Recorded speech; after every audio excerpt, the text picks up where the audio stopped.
Ball cheerleader? We're looking for the area's best high school seniors. Tryouts for Team South Carolina will be held on Sunday, August 25th. Register now at WJBF.com/cheer. Get the latest video in one click at WJBF.com. The Live 5 for 6 Skyview Network, sponsored by Terry Lambert Hyundai. Very nice weather conditions over the next couple of days. Lower humidity, lower temperatures, and also lower chances of rain. I'll break down all the details coming up. Now on News Channel 6 at 5, cursive coming back to schools? Why Richmond County wants it to make a return. Also, we had an update on the future of downtown Aiken, what could be coming for Hotel Aiken and other properties. And GPS issues in Jenkins County. How County EMS is working to fix the problem. As your news at 5 starts now. Live from Television Park, this is WJBF News Channel 6 at 5.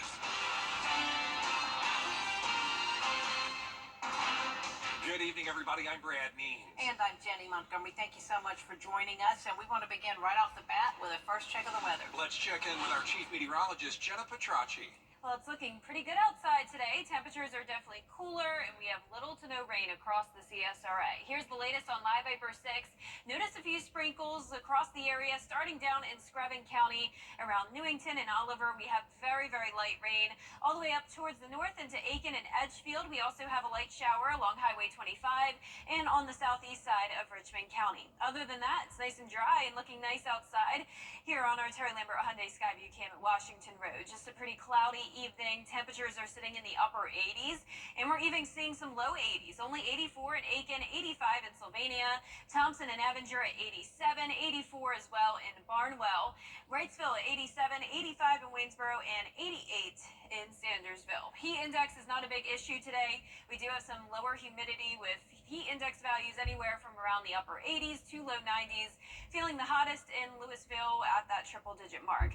Winds are coming in from the northeast now. A little bit breezy here and there. 10 miles per hour in Thompson, 5 in Augusta, and 5 as well down in Swainsboro. So that northeast wind really helping to bring in the cooler air. You can see the cold front is now to the south of us, and we have all that moisture still bringing scattered showers and storms around Savannah and over towards Arkansas. But that high pressure will keep us dry with a good amount of sunshine over the next couple of days. For your evening, we will stay partly cloudy, though, in low 80s by 8 o'clock tonight. Now, coming up, I'll have a look at the full 10-day forecast where we take a look at the hotter temperatures back on the way this weekend. But back to you, Jenny. All right, we appreciate it, Jenna. Coverage you can count on continues now with Thompson Mayor Benji Cranford in custody. Isabella Moody live at City Hall in Thompson with the latest. Isabella? The GBI arresting Thompson Mayor Benji Cranford after he was accused of giving inmate work detail alcohol. Cranford was elected in November of 2023 and was indicted by grand jury today. He is now being charged with furnishing probative items to inmates and criminal attempt to commit a felony. He is currently being booked to the McDuffie County Jail, and we will keep you updated with any more information later on. All right, Isabella, thank you for that report.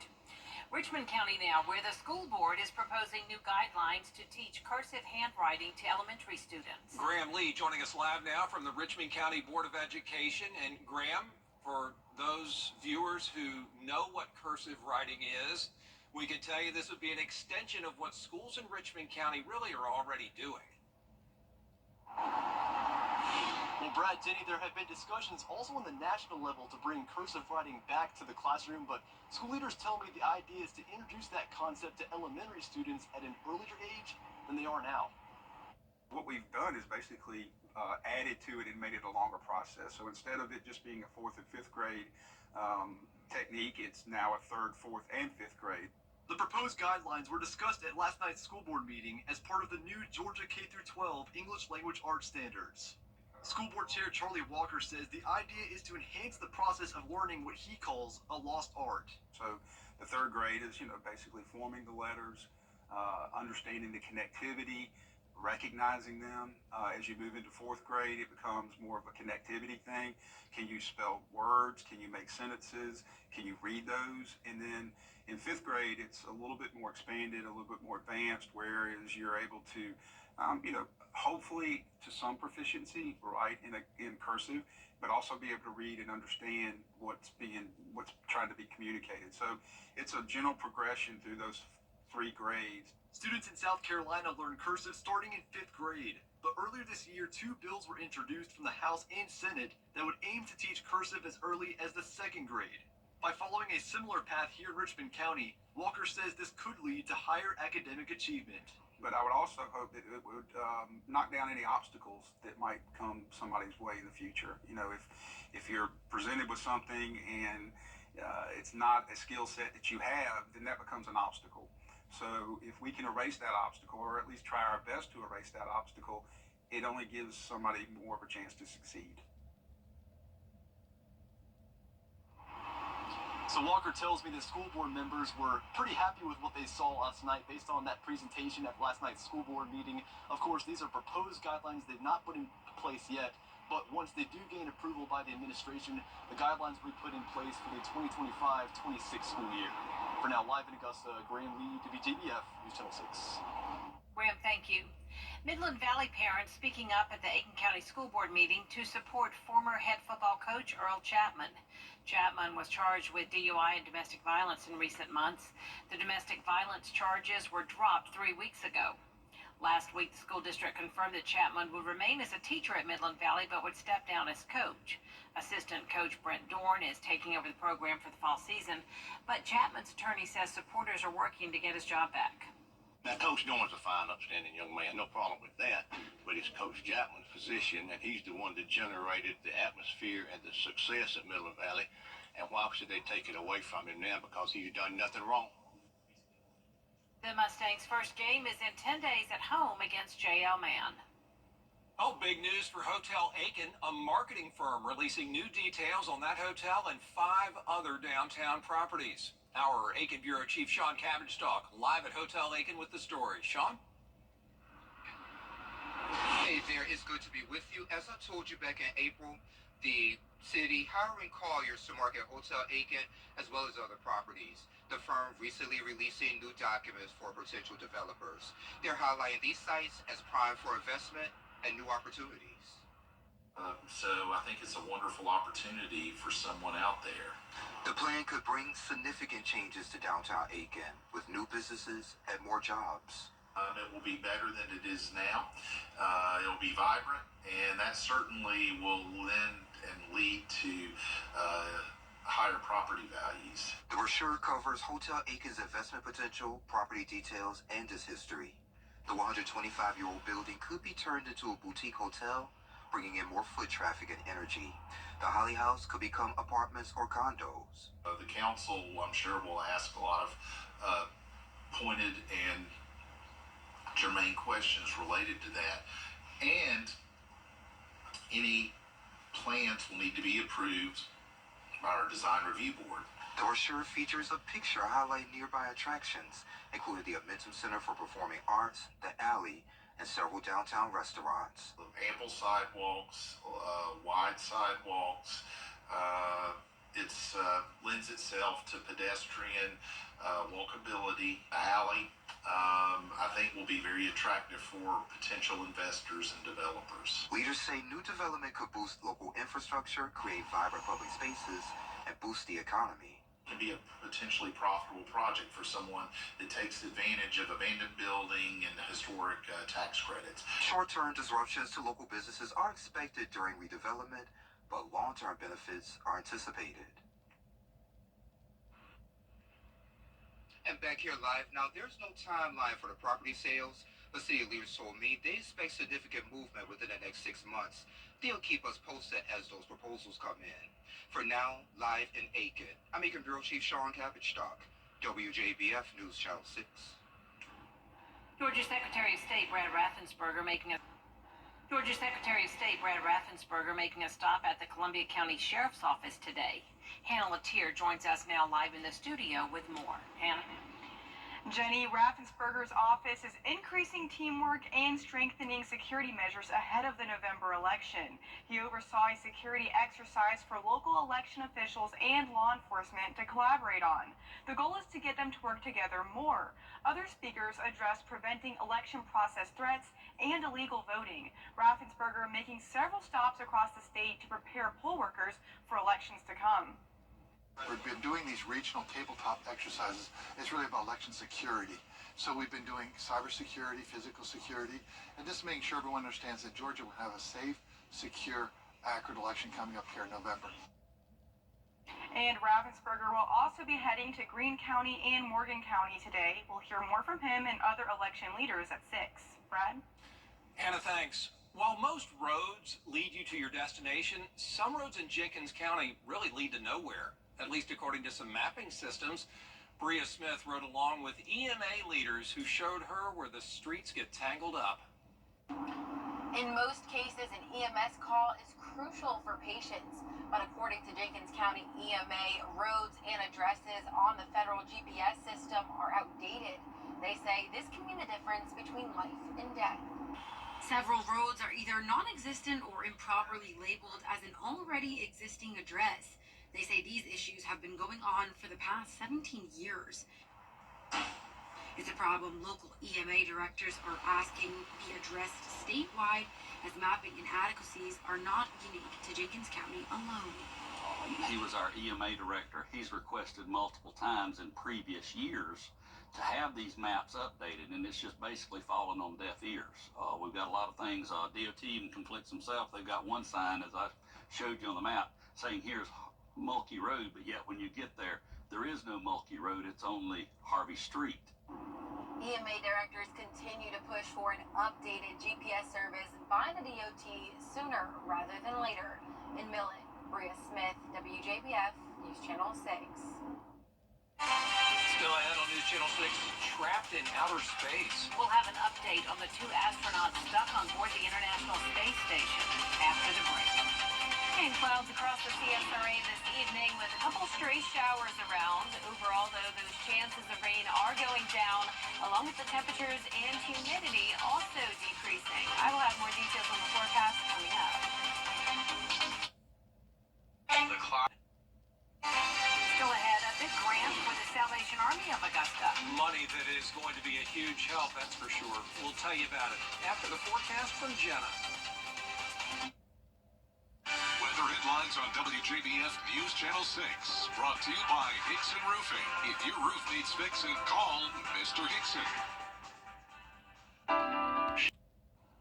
Now, your most accurate forecast with WJBF Live Viper 6. Welcome back. Here's the latest on Live Viper 6. We're still just seeing a few spotty showers. No widespread rain, no thunder or lightning. Here's a look at Glasscock County, just outside of Gibson. We have some light rain. Also into Edgefield along the border of Aiken County. One light shower along Highway 25. Burke County also has some of that light rain. This is to the north of Girard. Other than that, it is dry. Here's a look at our Terry Lambert Hyundai Skyview cam into Emmanuel County. Pretty cloudy outside and a bit breezy. Temperatures are on the cooler side today. Upper 80s, feeling like 91.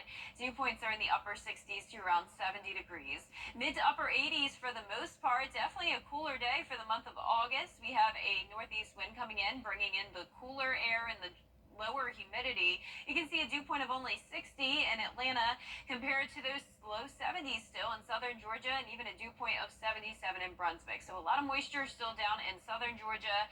That's where the cold front's located. So on the other side of the front, that's where we have the dry air. Below the front, that's where we have the moist air and some showers and storms.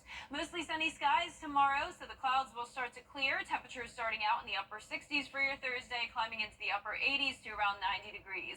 Upper 60s over the next couple of days, and then we'll warm up again to a low of 70 going into our Sunday morning.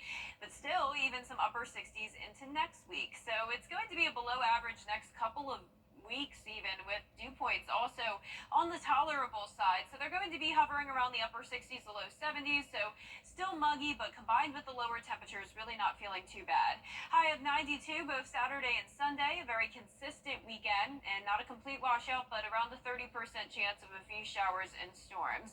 In the meantime, though, you can see tonight we have that cold front to the south of us with high pressure building in. This is driving in a northeast wind, and the clouds will start to clear. Plenty of sunshine expected for a Thursday with not a drop of rain in the forecast.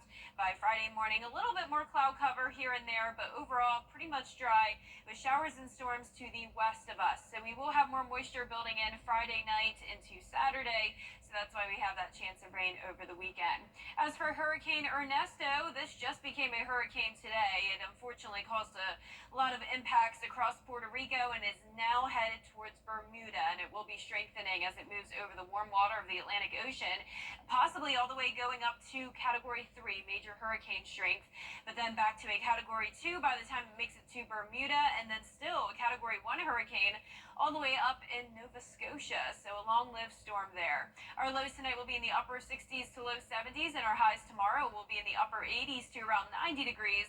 A really nice Thursday for us and looking great as well Friday. Then over the weekend, rain chances back up to 30%, highs of 92. All of next week, consistent temperatures, upper 80s and low 90s, with around a 10 to 30% chance of rain. All right, Jenna, thank you so much. Well, today the Salvation Army of Augusta held a graduation ceremony for its job skills training program. It's made possible by a partnership between the Salvation Army and Bank of America. It's a 4-week program which gives people the skills and knowledge they need to gain self-sufficiency. The program is free and geared toward people with low incomes to improve their situations. The job training skill program for the Salvation Army is a good class to take because it gives you the opportunity to have a second chance at life and doing something productive with yourself to be able to provide for yourself and your family, and to help maybe the younger youth understand to how important it is to obtain these goals in education, to have a way to live life to better themselves. This program's been around for about a decade. Up next, heading back to class in South Carolina. How the Carolina Panthers are making sure kids have the supplies they need. Next. Get 12,000. It is back to school season, and some children in South Carolina got a little professional help to kick off the year. That's right. The Carolina Panthers handed out backpacks for students in Spartanburg County. Elise Devlin has more.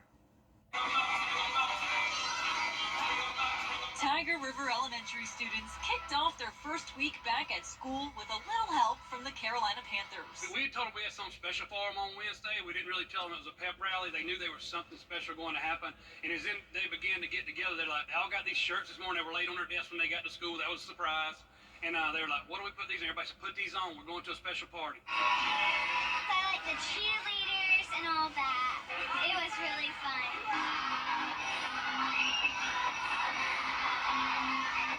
Guests like professional cheerleaders, Sir Purr, the Panthers mascot, and Tiger River staff were introduced to the students before playing in contests with them.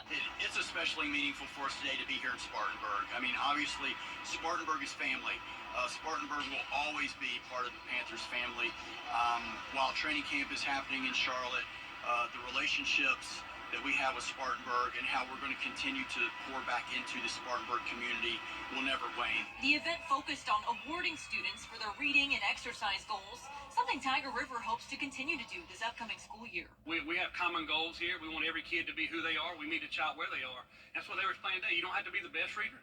You don't have to be someone that is top-notch reader, but we want you to be a reader and be where you are, and that's what our teachers do. We're told 5,000 backpacks were given to Spartanburg District 5 students, each filled with supplies and school necessities. Now they're walking into the classroom with confidence. They're walking into the classroom prepared, and when they're prepared, they're engaged. So it goes all the way from feeling, look good, feel good, play good, to being able to walk into the classroom and be an engaged student. Great day for the children and the players and the cheerleaders. And that does it for this half hour. We do have a lot more coverage you can count on at 5:30. Including back-to-school season across the country. How you can avoid crooks trying to cash in after the break.